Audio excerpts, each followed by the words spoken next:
अच्छा सुनो, सब्सक्राइब करते वक्त ना घंटी बजा देना ताकि जब मैं ऑनलाइन आऊँ तो तुम्हारे फोन की भी नमस्कार दोस्तों, आप सभी का स्वागत है हमारे YouTube चैनल पर।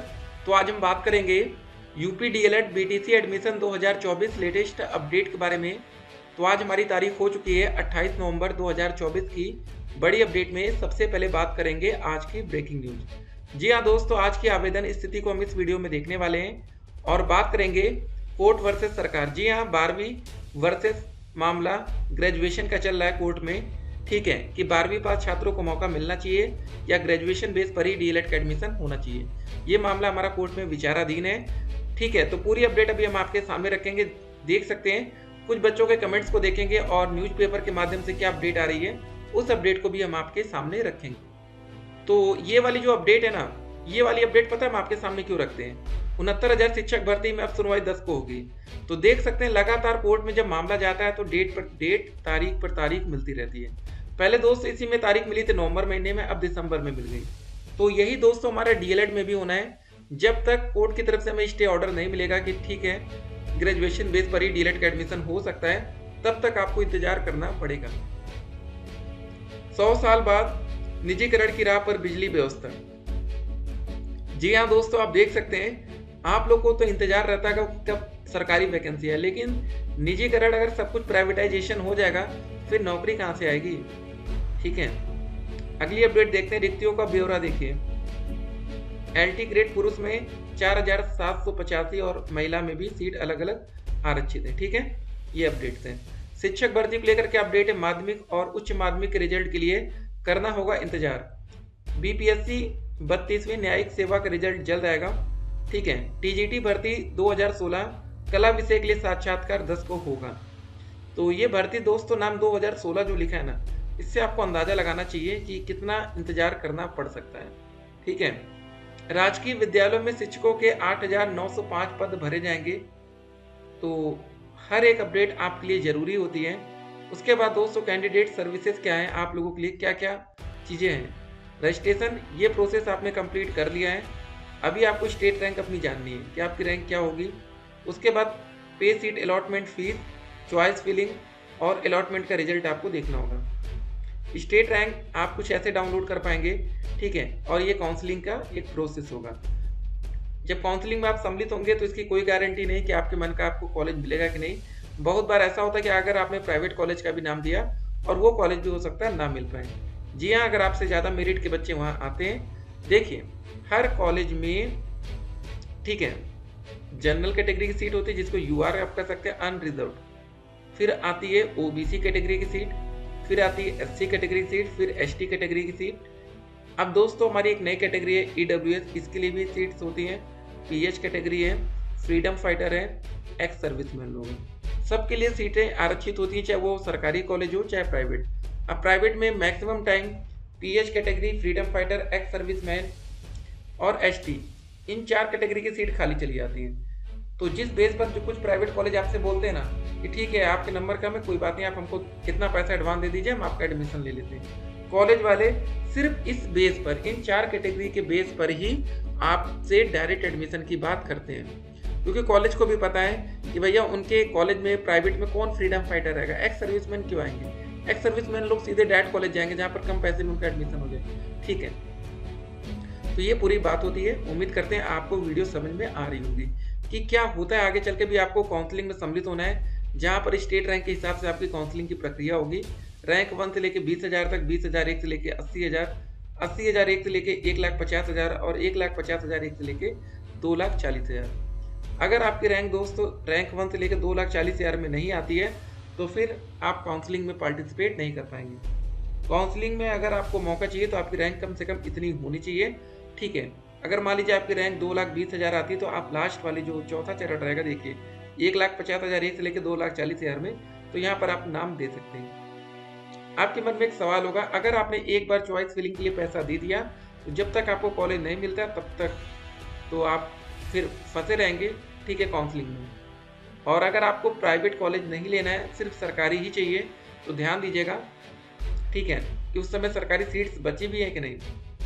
ठीक है, मान लीजिए कि आपकी रैंक 20,000 के ऊपर चली जाती है, मान लीजिए आपकी रैंक 21,000 आ गई और आप आते जनरल कैटेगरी से, तो आपको क्या लगता है ये सेकेंड राउंड की काउंसलिंग में मौका होगा, तब तक कोई सीट बचेगी नहीं सरकारी कॉलेज की।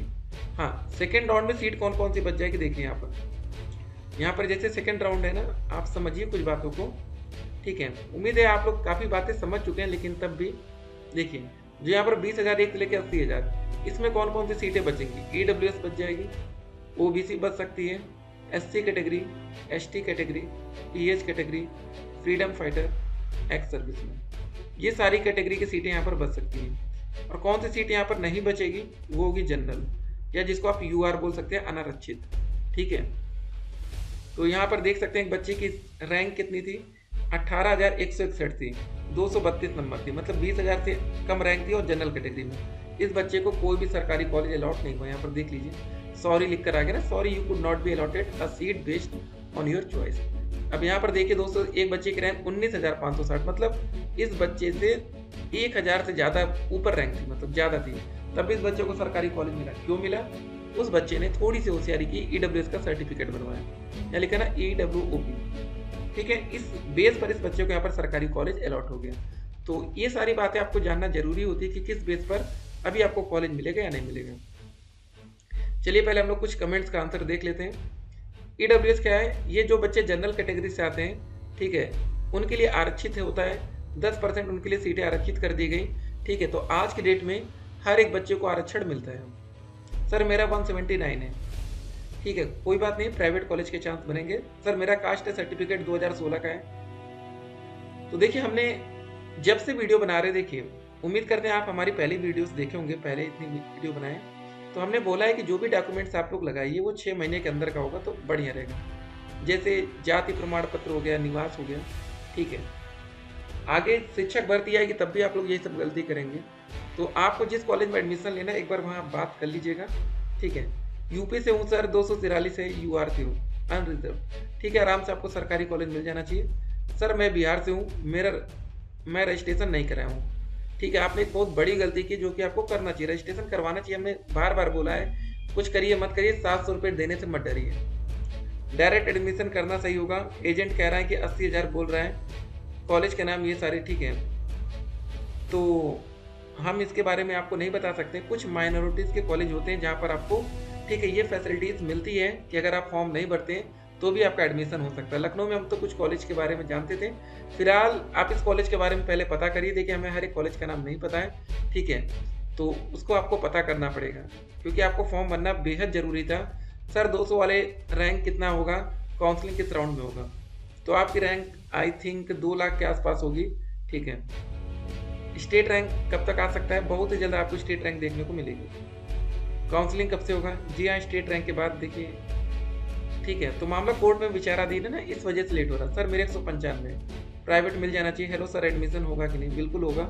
मेरिट लिस्ट या आप स्टेट रैंक जिसको कह सकते हैं जल्दी 224 प्लस EWS से डायरेक्ट मिलने के चांस हैं कि नहीं? जी हाँ, चांस बनेगा। लास्ट टाइम सेकेंड राउंड तक देखिए क्या होता है। सर 173 प्राइवेट कॉलेज मिलेगा। प्राइवेट में आपकी रैंक 2,40,000 के ऊपर चली जाएगी, ठीक है। आप किसी कॉलेज में बात करके रखे रहिएगा, अगर वहाँ लास्ट में सीट बचेगी तो आपका एडमिशन हो जाएगा। वीडियो के अंत में खाली थोड़ी सी बात कर लेते हैं, कौन कौन से दस्तावेज आपके डॉक्यूमेंट जरूरी रहेंगे। एडमिशन के टाइम लगेगा। अलॉटमेंट लेटर 10,000 पेमेंट पर मिलेगा, ठीक है। आवेदन पत्र का प्रिंट आउट, फॉर्म भरा होगा तो आपने ये वाला, इसका प्रिंट आउट आपको मांगा जाएगा। हाई स्कूल, इंटरमीडिएट, ग्रेजुएशन का रिजल्ट और सर्टिफिकेट, निवास, जाति, आधार कार्ड, शपथ पत्र और पहचान हेतु जब फॉर्म भरा था आपने कोई ना कोई ID लगाई होगी ना, वो लगेगा, ठीक है। तो चलिए दोस्तों, वीडियो पर यही पर हम लोग कंप्लीट करते हैं।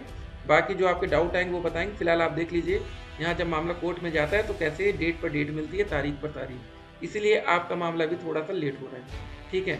सिर्फ PNP सोचिए अपील कर देगी, उससे थोड़ी नहीं काम होगा। एक प्रॉपर तरीके से इनको अपील करना पड़ेगा, नहीं तो इनको फटकार लग सकती है। सिंगल बेंच का फैसला है, बच्चे वहाँ जीते हैं, इतना हल्के में आप उनको नहीं ले सकते। क्या डेट एक्सटेंड होगी? अगर कोई चांस बनेगा तो बिल्कुल हम आपको बताएंगे। बाकी करेक्शन नहीं होगा, फॉर्म में गलती होगी तो सुधारा नहीं जा सकता। देखिए टाइम है, PNP चाहे तो मौका दे भी सकती। डायरेक्ट एडमिशन ये आफ्टर काउंसलिंग होगा। काउंसलिंग जब प्रक्रिया समाप्त होगी तो ये होगा।